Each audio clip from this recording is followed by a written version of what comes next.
यहाँ दिए गए अभ्यास प्रश्नों के पूर्ण हल दिए गए हैं। 1. निम्नलिखित प्रश्नों के सही विकल्प चुनकर लिखिए। 1. पल्लव वंश के किस शासक ने राजा पुलकेशिन द्वितीय को हराकर वातापीकोंड की उपाधि धारण की थी? अ. महेंद्र वर्मन, ब. नरसिंह वर्मन प्रथम, स. अपराजित वर्मन, द. यशोवर्मन। उत्तर ब. नरसिंह वर्मन प्रथम।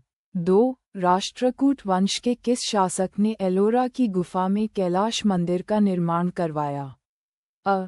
कृष्ण प्रथम, ब. राजा ध्रुव, स. कृष्ण द्वितीय, द. राजेंद्र प्रथम। उत्तर अ. कृष्ण प्रथम।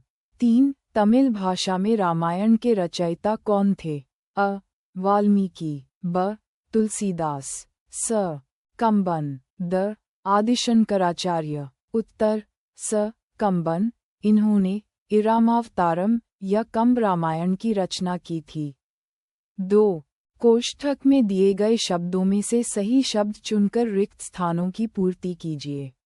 1. पल्लव राज्य की राजधानी थी। तिरुवनंतपुरम, तंजौर, कांचीपुरम। 2. चोल शासकों द्वारा बनवाया गया राजराजेश्वर, बृहदेश्वर मंदिर में स्थित है। तिरुवनंतपुरम, तंजौर, कांचीपुरम।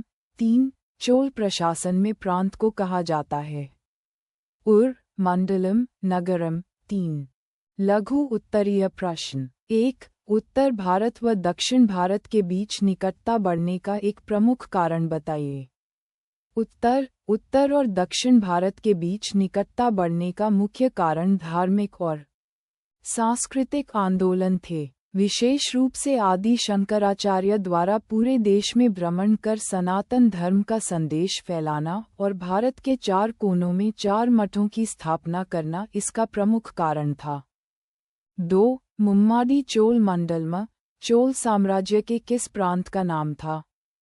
उत्तर मुम्माडी चोल मंडलम चोल सम्राट राजराजा प्रथम द्वारा जीते गए श्रीलंका के उत्तरी भाग सिंगल द्वीप प्रांत का नाम था। 3. चोल कालीन स्थापत्य कला के 2 प्रमुख उदाहरण दीजिए। उत्तर चोल कालीन स्थापत्य कला के 2 उत्कृष्ट उदाहरण निम्नलिखित हैं। 1. तंजौर का राजराजेश्वर बृहदेश्वर मंदिर। 2. गंगैकोंड चोलपुरम का भव्य शिव मंदिर। 4. राष्ट्रकूट वंश के किन्हीं 3 शासकों के नाम बताइए। उत्तर राष्ट्रकूट वंश के 3 प्रमुख शासक निम्नलिखित थे। 1. दंतेदुर्ग संस्थापक। 2. कृष्ण प्रथम। 3. ध्रुव धारावर्ष या अमोघ वर्ष। 4. दीर्घ उत्तरीय प्रश्न। 1. चोल प्रशासन की विशेषताओं का वर्णन कीजिए। उत्तर चोल प्रशासन मध्यकालीन भारत के सबसे सुव्यवस्थित और कुशल प्रशासनों में से एक था। इसकी मुख्य विशेषताएं इस प्रकार हैं। केंद्रीय शासन, शासन का सर्वोच्च अधिकारी राजा होता था। चोल राजा अपनी सहायता के लिए मंत्रियों और अधिकारियों की नियुक्ति करते थे। प्रांतीय विभाजन। चोल साम्राज्य प्रशासनिक सुविधा के लिए कई प्रांतों में बंटा था, जिन्हें मंडलम कहा जाता था।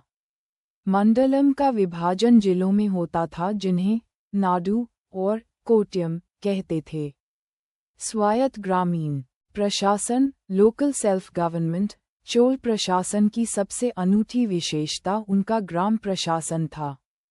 गांवों का प्रबंधन उर सामान्य ग्राम सभा और सभा या महासभा ब्राह्मण गांवों की सभा नामक संस्थाएं करती थीं। सैन्य व्यवस्था चोलों के पास एक बहुत ही विशाल और शक्तिशाली थल सेना तथा अत्यंत कुशल नौसेना नेवी थी, जिसके बल पर उन्होंने सुदूर दक्षिण पूर्व एशिया तक अपना प्रभाव बढ़ाया था। राजस्व प्रणाली राज्य की आय का मुख्य स्रोत भूमि कर लगान था, जो पैदावार का लगभग एक तिहाई भाग होता था। इसके अलावा व्यापार और उद्योगों पर भी कर लगाया जाता था।